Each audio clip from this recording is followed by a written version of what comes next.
اعوذ باللہ من الشیطان الرجیم بسم اللہ الرحمن الرحیم خو ماشومانو السلام علیکم نن چې د جدو جماعت هشتم د اتم کلاس یونٹ نمبر 2 نعت چې د هغې به وینا کیږي.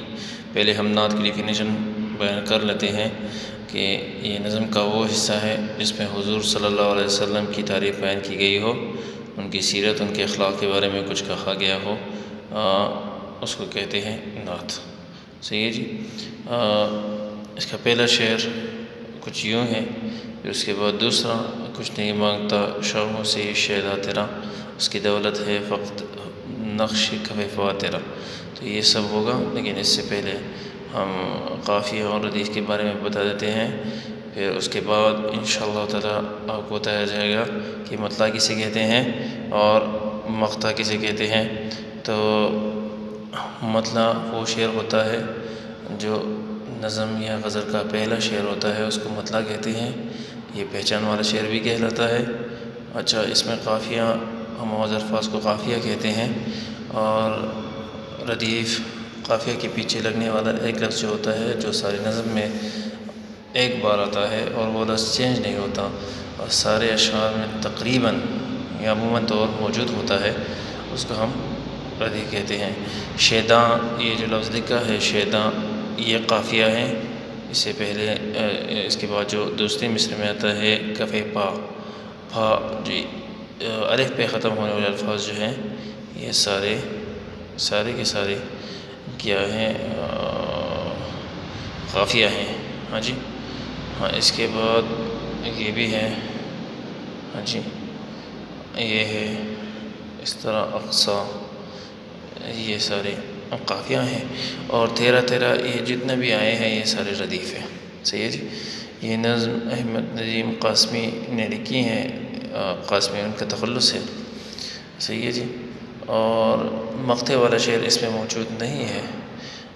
آخری شعر کو بھی مقطع کہا جاتا ہے، لیکن صحیح پراپر معنی اس کے یہ ہے کہ شاعر جس میں اپنا تخلص استعمال کرے جس شعر میں، اس شعر کو پھر مقطع والا شعر کہا جاتا ہے.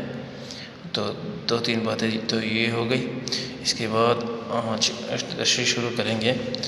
تو پہلا شعر کچھ اس طرح ہوگا: کچھ نہیں مانگتا شاہوں سے یہ شیدا تیرا، اس کی دولت ہے فقط نقش کف پا تیرا.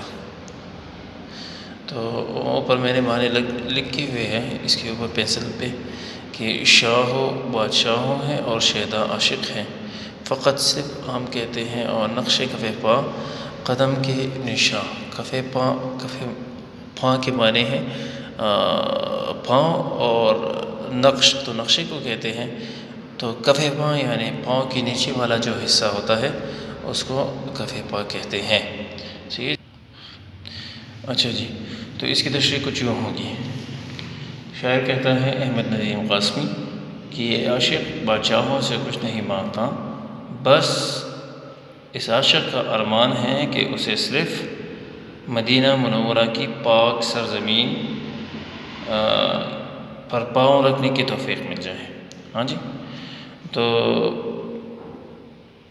یہ خود کے بارے میں کہہ رہا ہے احمد ندیم قاسم کہ یہ عاشق اپنے آپ کی طرف اشارہ کر رہا ہے یا ان لوگوں کی طرف اشارہ کر رہے ہیں جو حضور صلی اللہ علیہ وسلم کے سچے عاشق ہیں. تو ان کے بارے میں کہہ رہے ہیں کہ انہیں بادشاہوں سے کچھ نہیں چاہیے، یہ تو ایسے عاشق ہیں، ایسے عاشق مصطفیٰ ہے، عشق مصطفیٰ میں اس طرح مبتلا ہیں کہ ان کے لیے یہ سب سے بڑی بات یہ ہے کہ حضور صلی اللہ علیہ وسلم کے پاؤں کے نیچے جو مٹی آئی ہوئی ہے وہ مٹی حاصل کرنا ان کے لیے بہت زیادہ ضروری ہے، یا ان سے اتنی محبت کرتے ہیں کہ بس وہی مٹی ان کے لیے کافی ہے. اور مٹی کیا ہے؟ مدینہ منورہ کی سرزمین ہے، کیونکہ حضور صلی اللہ علیہ وسلم نے مکے سے ہجرت کے بعد مدینہ ہی میں وقت گزارا ہے، اور پھر وہیں ان کا روضہ ہے مسجد نبوی کے اندر. تو مسلمانوں کے لیے وہ ایک محبت بھری جگہ ہے، اس سے مسلمان محبت کرتے ہیں. ویسے تو مسلمان ہم بھی محبت کرتے ہیں، اور صحیح عاشق رسول صلی اللہ علیہ وسلم وہاں جانے کی بہت زیادہ کوشش کرتے ہیں تاکہ کہیں سے حضور صلی اللہ علیہ وسلم کی وہ وصال ہو جائے یا اس طرح کی کچھ باتیں وہ چاہتے ہیں. صحیح ہے جی. تو پشتو میں اس طرح ہوگا کہ یہ جو فقیر ہیں، یہ جو عاشق ہیں، یہ جو سچے عاشق ہیں، تاک چکم صحیح عاشقان دی دا حضور صلی اللہ علیہ وسلم کو عشق مصطفیٰ بانی مستی دے دیو دا بچینو دا سروز اور سپینو زرو دا کورونو دا انعاماتو سر سکار نشتے. دیو دا پارا بس دا خبر پورا دا چی دیو دا مدینہ منوری سرزمین تلاٹ شی او التا اسی یا آغا خور چی دنو آغا دا دیو پارا دیر قیمتی دا بنسبت دا پچینو پا کروڑا رکو او پا زرگاو ڈالرو یا پا زمکو ورکو دو یا پا انعاماتو ورکو بنے اغیی بانی دیو سکی.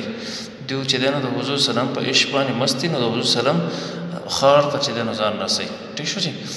ہاں مخکزو پورے قد سے جو کڑا ہوں تو یہ تیرا ہے کرم، مجھ کو جھکنے نہیں دیتا ہے سہارا تیرا.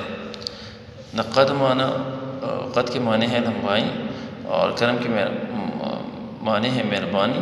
اس کے بعد سہارا آتا ہے تو میں نے اوپر لکھا ہوا ہے آسرا، مددگار کو کہتے ہیں، مہربان کو کہتے ہیں. ہاں جی. تو اس کی اردو میں تشریح اس طرح ہوگی. شاعر احمد ندیم قاسمی یہ لکھتے ہوئے کہتا ہے کہ آج میں جو کچھ بھی ہوں، یعنی بحیثیت مسلمان میں جو کچھ بھی ہوں، میرے پاس جو کچھ بھی ہے یہ سب آپ صلی اللہ علیہ وسلم کا کرم ہے. یعنی کفار سے تو میں ہزار چند بہتر ہوں کیونکہ میرے پاس ایمان ہے، اور اگر ادنا ایمان بھی ہے تو بھی میں کافر سے اچھا ہوں کیونکہ میں نے کلمہ طیبہ پڑھا ہے، اللہ تعالیٰ کی وحدانیت مانی ہے اور شرک نہیں کرتا. صحیح ہے جی. اور آگے کہتے ہیں کہ مجھے دوسروں کے سامنے جھکنے پر مجبور نہیں کرتا.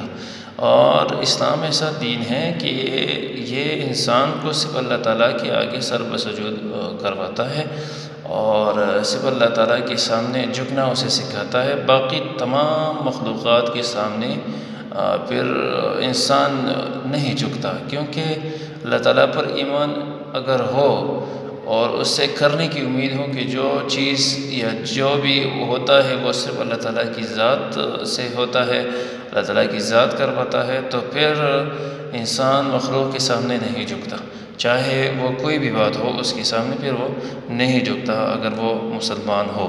صحیح ہے جی. تو دوسروں کے سامنے شرمندہ، اگر آپ کو پتہ ہوگا ایک چھوٹی سی بات کے لیے اگر آپ کسی سے کچھ مانگیں تو وہ آپ کو اتنی باتیں سنائے گا، آپ کو شرمندہ کرے گا لوگوں کے سامنے، پھر وہ احسان جتائے گا.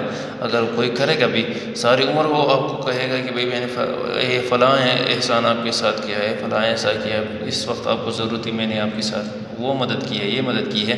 تو ساری زندگی آپ کو وہ گنواتا رہے گا، شمار کرتا رہے گا. تو اس وجہ سے اور لوگوں کے درمیان آپ کو شرمندہ کرواتا رہے گا. اگر لوگوں کے سامنے بھی نہیں، لیکن آپ کا اپنا ضمیر آپ کو پھر شرمندہ کرے گا کہ اس وقت یہ ضرورت اگر آپ اس سے نہ پوری کرواتے تو اچھا ہوتا. یہ بعض انسان اس طرح ہوتے ہیں. تو یہاں بھی شاعر کہتا ہے کہ میں جو پورے خط سے کھڑا ہوں، یعنی میں نے جو اسلام کا جھنڈا لیا ہوا ہے، میں جو مسلمان ہوں اور سیدھا کھڑا ہوں، یہ سب آپ صلی اللہ علیہ وسلم کی مہربانی ہے. کیونکہ مجھ کو جھکنے نہیں دیتا ہے سہارا تیرا. یعنی آپ صلی اللہ علیہ وسلم نے جو ہمیں سہارا دیا ہے ایمان اور اسلام اور دین کی شکل میں، وہ مجھے اتنا پاورفل بنا دیا ہے اس نے مجھے کہ میں دوسروں کے سامنے نہیں جھکتا اور میں لوگوں کی شرمندگی سے بچا ہوا ہوں. پشتو میں اس طرح پختو کی بتا سیزم سرا چیارے کم اسلام چمتا حضور صلی اللہ علیہ وسلم را رسول ہے دے نو ادا زمان داغا خصوصی مہربانی دا او مونږ د الله تعالی هم شکر گزاریو چې مونږ خدای پاک مسلمانانو په کور کې پیدا کړو، به مسلمان پیدا کړو او دا اخرنه دین چې دی مونږ ته نصیب کړی دی. کنه مونږ د کفارو په کور کې پیدا کولای شو او هلته چې نه مونږ په کیسه اختیار نو مونږ د مسلمان په کور کې پیدا کړو او بیا دغه دین چې چا راوړی دی هغه محمد صلی الله علیه وسلم دی. وایي د هغه مونږ ډېر زیات شاعر دا خبره کوي چې یاره مونږ ډېر زیات مهربان دی زموږ باندې کرم یې دی راباندې چې دونه سختې سختې تېرې کړي دي او د دین تبلیغ چې دی نو هغې خلکو ته رسولی دی.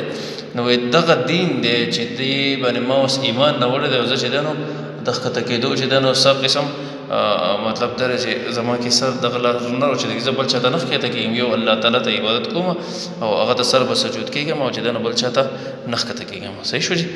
ہاں تیسرا شعر ہے. لوگ کہتے ہیں کہ سایہ تیرے پیکر کا نتا، میں تو کہتا ہوں جہاں بر پہ ہے سایہ تیرا. یہ جی تو لوگ تو کہتے ہیں اچھا جی یہ پہ کر میں نے لکھا ہے شکل صورت، ہاں جی یہ ڈھانچہ بھی اس کو کہا جاتا ہے، سایہ ہم کہتے ہیں چھاؤں کو، ہاں جی یہاں مہربانی ہے، کرم ہے اس کا مطلب۔ اچھا جی اس شعر کی تشریح کچھ یوں ہوگی کہ اس شعر میں خاص نقطہ کی طرف اشارہ کرتے ہوئے احمد ندیم قاسمی لکھتے ہیں کہ کائنات میں آپ صلی اللہ علیہ وسلم کی ذات ازل سے ہے، ازل سے موجود تھی، اور آج جو ہر طرف امن و سکون اور ترقی موجود ہے یہ کرم حضرت محمد صلی اللہ علیہ وسلم کی شان ہے۔ سید جی انہوں نے یہ اشارتاً بیان کیا ہے۔ لفظی معنی اگر اس کی میں لوں تو علماء حضرات سے نقل ہے اور حدیث کی کتاب میں بھی موجود ہے کہ حضور صلی اللہ علیہ وسلم کی چھاؤں مبارک، یعنی جب بندہ دھوپ میں نکلتا ہے تو اس کا ایک سایہ ہوتا ہے جو اس کے پیچھے پیچھے چلتا ہے، لیکن حضور صلی اللہ علیہ وسلم کا وہ سایہ موجود نہ تھا۔ صحیح ہے جی، یہ ذرا بات سن لیں کہ حضور صلی اللہ علیہ وسلم کی جسم سے جو دھوپ گزرتی تھی وہ سایہ نہیں بناتی تھی، یہ تو پہلے مصرے میں طے ہو گیا، لیکن شاعر کہتا ہے کہ میں تو کہتا ہوں جہاں پر پہ سایہ تیرا، کہ حضور صلی اللہ علیہ وسلم کے سارے جہاں پر سایہ ہے، تو وہ جسم والی سایہ نہیں، ان سے مطلب یہ نہیں ہے کہ بھئی جب بندہ دھوپ میں کھڑا ہوتا ہے تو اس کے جسم سے جو دھوپ نکلتی ہے تو وہ ایک سایہ نمودار کرتی ہے، نہیں یہ وہ مراد نہیں ہے۔ اس کا مطلب ہے کہ حضور صلی اللہ علیہ وسلم کا کرم اور مہربانی ساری جگہ سب جگہ پھیلی ہوئی ہے، یہ شاعر کہہ رہا ہے۔ صحیح ہے جی، اور میں نے انہوں نے بتا دیا ہے تشریح میں۔ اب پشتو میں اس طرح کی تشریح اس طرح ہوگی، حضور صلی اللہ علیہ وسلم بارے دا شاعر دا خبر کئی چی دا حضور صلی اللہ علیہ وسلم دا وجود مبارک چھو دا غی وی خلق دا خبر کئی چی سور ہے نو، ٹھیک شو جی، دا علماء حضرات ہوں دا خبر کئی، ہم علمان نہیں ہو اخو بس خبر تحقیق چھو ورکی پس دا خبر ٹک تا۔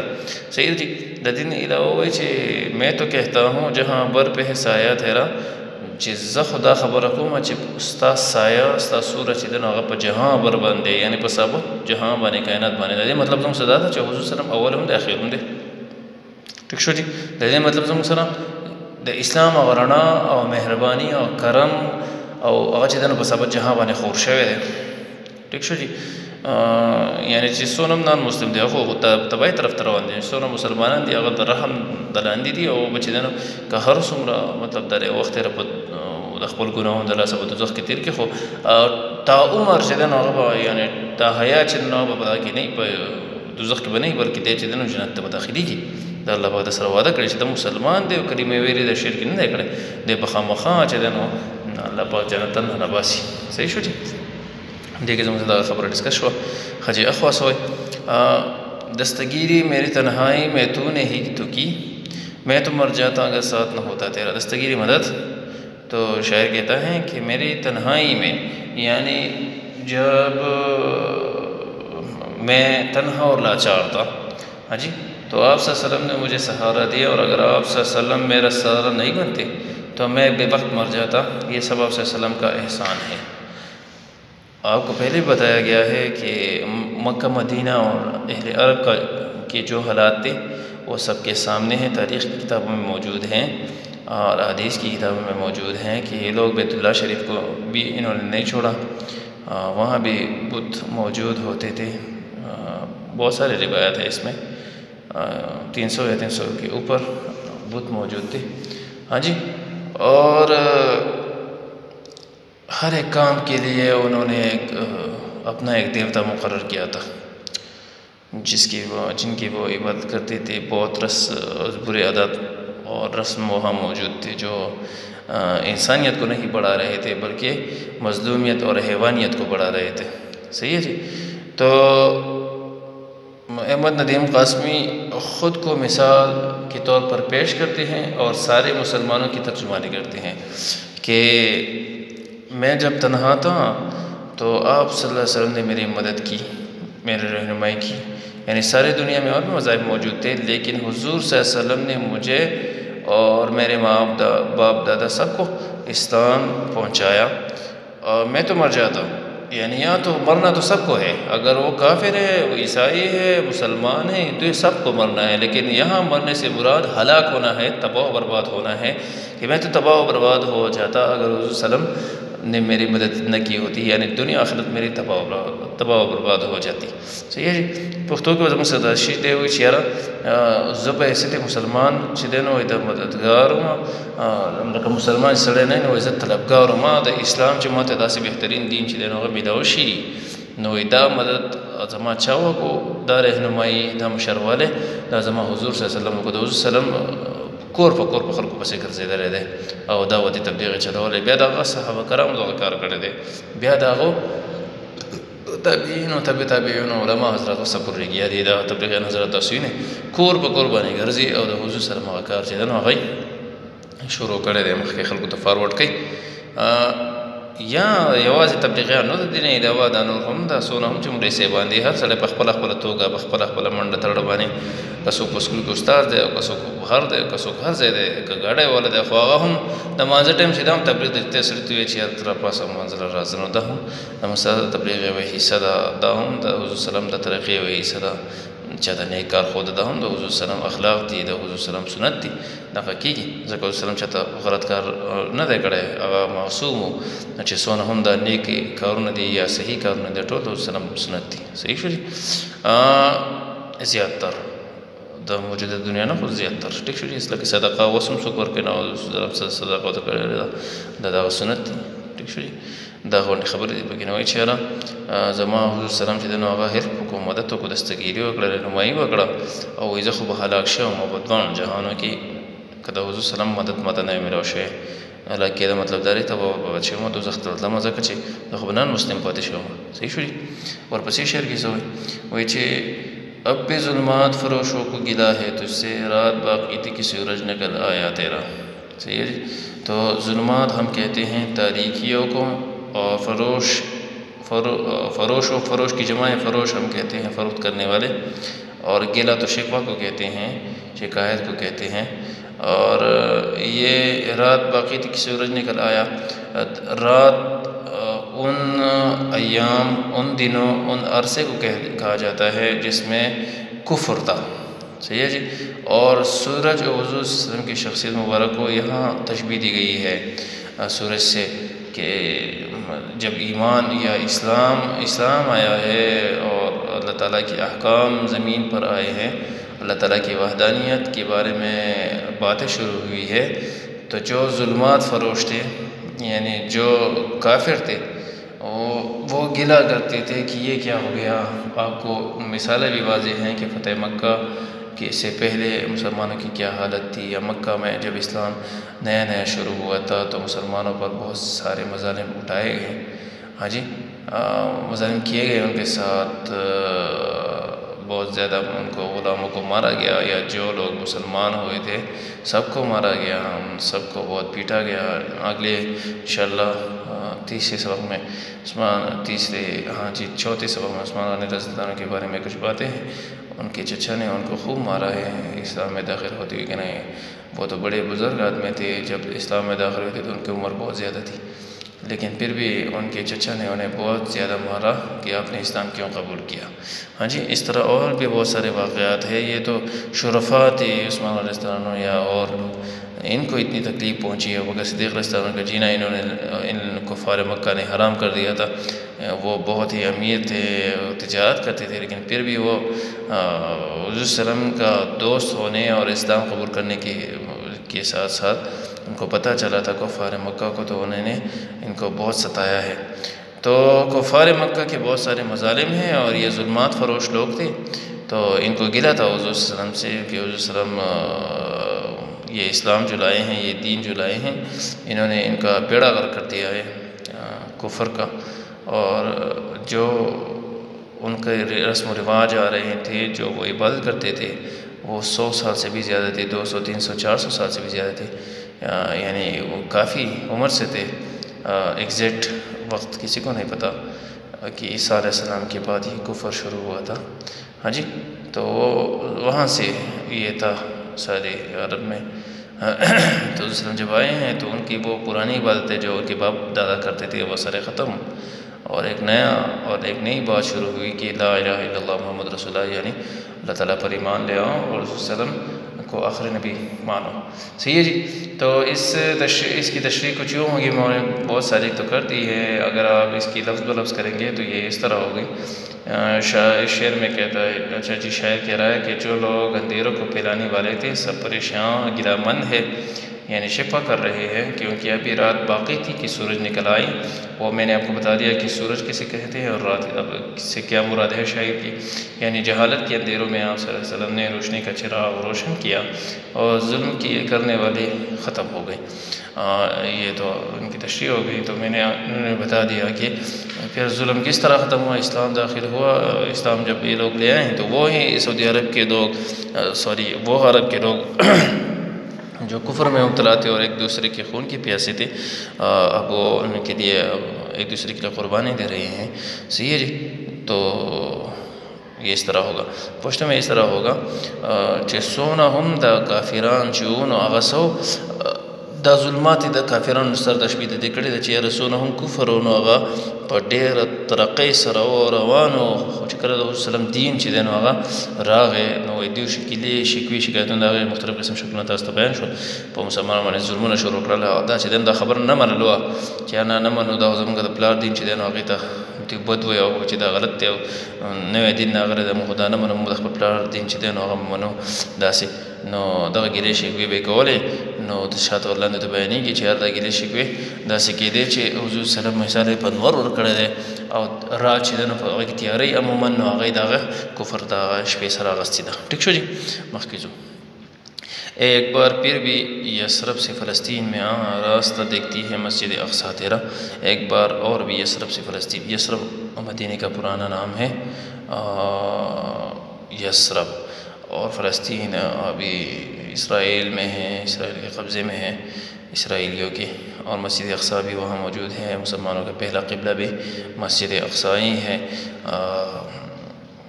اس کے بعد جب حکم ہوا تو حضور صلی اللہ علیہ وسلم نے اپنا رخ تبدیل کر دیا اور کعبہ شریف آپ جو بیت اللہ شریف ہے وہاں دینا کر دیا نماز کے دوران ہی.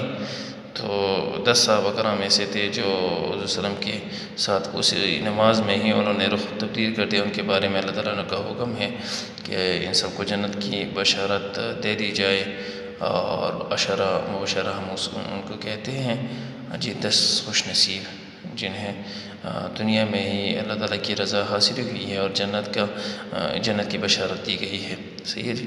جنت کی بشارت کو ہم کہتے ہیں اللہ تعالیٰ کی رضا. ہاں جی. اس کے بعد تشریح کچھ یوں ہوگی اس کی. شاعر حضور صلی اللہ علیہ وسلم سے درخواست کرتے ہوئے کہتا ہے کہ ایک بار پھر مدینہ سے فلسطین تشریف لائیں اور فلسطین میں موجود مسجد اقصیٰ آپ صلی اللہ علیہ وسلم کا راستہ دیکھ رہا ہے.